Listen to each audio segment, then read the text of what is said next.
तो इसलिए भ्रष्टाचार की बात कर रहे हैं।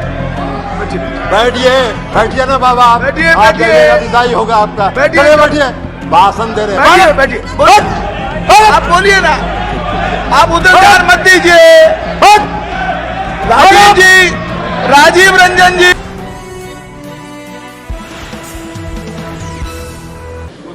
2023 का विरोध करने के लिए मैं खड़ा हूं। माननीय गृह मंत्री जी ने अभी इस बिल को पेश करते हुए कई संवैधानिक बातों का उल्लेख किया। उन्होंने सुप्रीम कोर्ट के कुछ पारा का भी उल्लेख किया,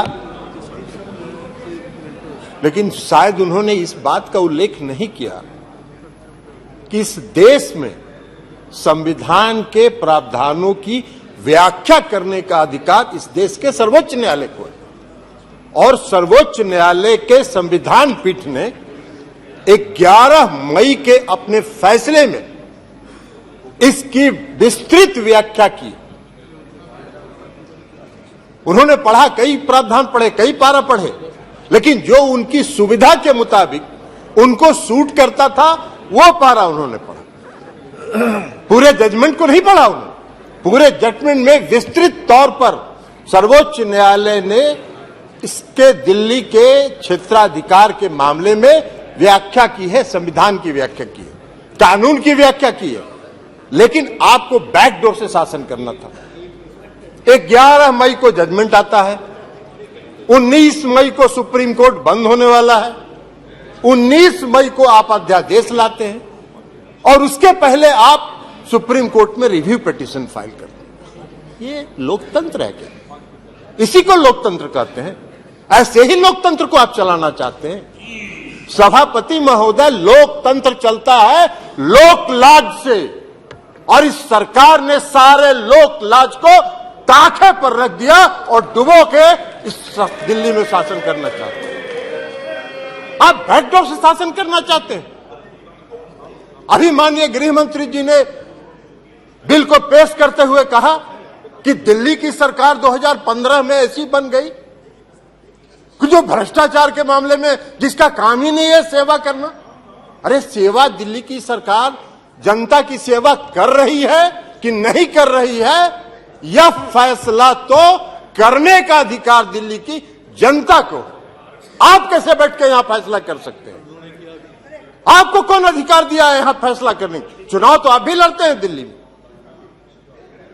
लेकिन आप 3 सीट पर सिमट जाते हैं, 3 सीट पर सिमट जाते हैं और उसके बाद भी कहते हैं कि वाह भाई दिल्ली में जो सरकार है उसको सेवा का काम ही नहीं कर रही है। कौन सा काम आप व्याख्या कर रहे हैं? आपने दिल्ली के एमसीडी को सारे लोगों को मिला के एक एमसीडी किया, क्या हुआ? हसराब का दिल्ली के एमसीडी के चुनाव में भी आप हार गए, फिर भी आप बोलने में बात नहीं आ रहा है, फिर भी आप बोल रहे। तो लोक लाज जब आप ताखे पर रख दीजिएगा तो यही होगा, क्योंकि आपने लोकतंत्र को समाप्त करने का निर्णय किया। आप अभी बात कर रहे थे गठबंधन की, आपने विस्तृत सुप्रीम कोर्ट के जजमेंट, हम एक पारा पढ़ना चाहते हैं, कई पारा को पढ़ा है। कल्याण बनर्जी साहब ने भी कहा है, बाकी लोगों ने भी कहा, फेडरल स्ट्रक्चर पर आघात है, संघीय ढांचा पर आघात है। ये जो अमेंडमेंट आपने ऑर्डिनेंस बिल लाया है, यह लोकतंत्र के खिलाफ है। सुप्रीम कोर्ट ने 162 पारा 162 का एक पारा, हम सिर्फ 4 लाइन आपको पढ़ के सभापति महोदय सुनाना चाहते हैं।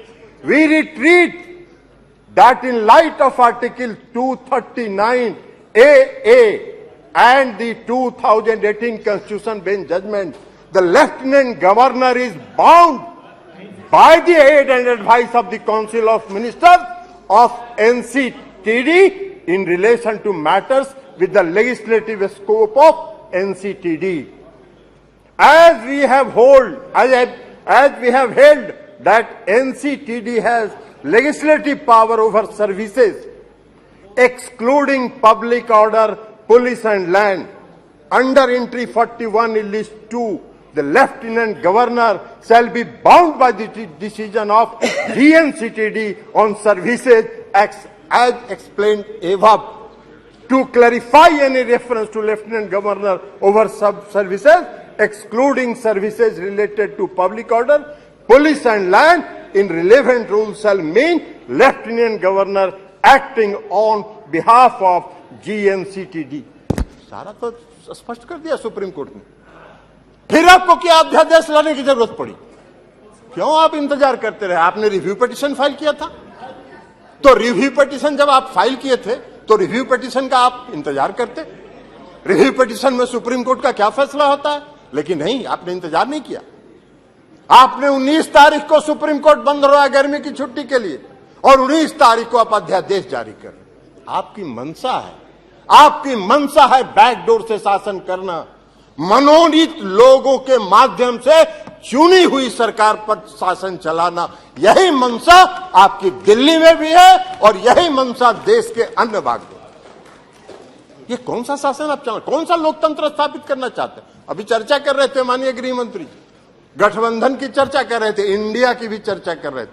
अब इंडिया का फोबिया तो उनको समा गया है, इसलिए कि आज तक तो कभी इन्होंने एनडीए की बैठक नहीं की, आज तक कभी नहीं हुआ था। लेकिन जिस दिन इंडिया की बैठक बंगलोर में हो रही थी, उसी दिन इन्होंने एनडीए का बैठक किया। अरे भाई, आपको तो उस फोबिया से आप ग्रस्त हैं, आप उस फोबिया से ग्रस्त हो गए हैं और आपकी विदाई होने वाली है, तो इसलिए भ्रष्टाचार की बात कर रहे हैं। बैठिए ना बाबा, आप बैठिए, विदाई होगा आपका। बैठिए, भाषण दे रहे हैं, बैठिए, आप बोलिए ना, आप उधर ध्यान मत दीजिए। राजीव रंजन जी, उधर ध्यान मत दीजिए। Address the chair only, address the chair only. केवल आपकी बात रिकॉर्ड में जा रही है, किसी अन्य की बात रिकॉर्ड में नहीं जा रही है। आप please address the chair and please सभापति and try to conclude also please. इसलिए सभापति महोदय, इसीलिए please sit down, please sit down. No, बैठिए, आप बैठ जाइए, आप बैठ जाइए प्लीज, आप बोलिए। इसीलिए सभापति महोदय, अभी माननीय गृह मंत्री जी चर्चा कर रहे थे, अभी गृह मंत्री जी चर्चा कर रहे थे। आप अपनी बात पूरी कीजिए ना। अभी गृह मंत्री जी, माननीय गृह मंत्री जी चर्चा कर रहे थे। एक मिनट, आप प्लीज, स्वागत, आप तो बैठिए ना, बैठिए, अभी अपनी बात पूरी कर दीजिए। अभी गृह मंत्री जी चर्चा कर रहे थे, उन्होंने दिल्ली के भ्रष्टाचार पर चर्चा की। आप ही चलाइएगा, आप तो बैठिए।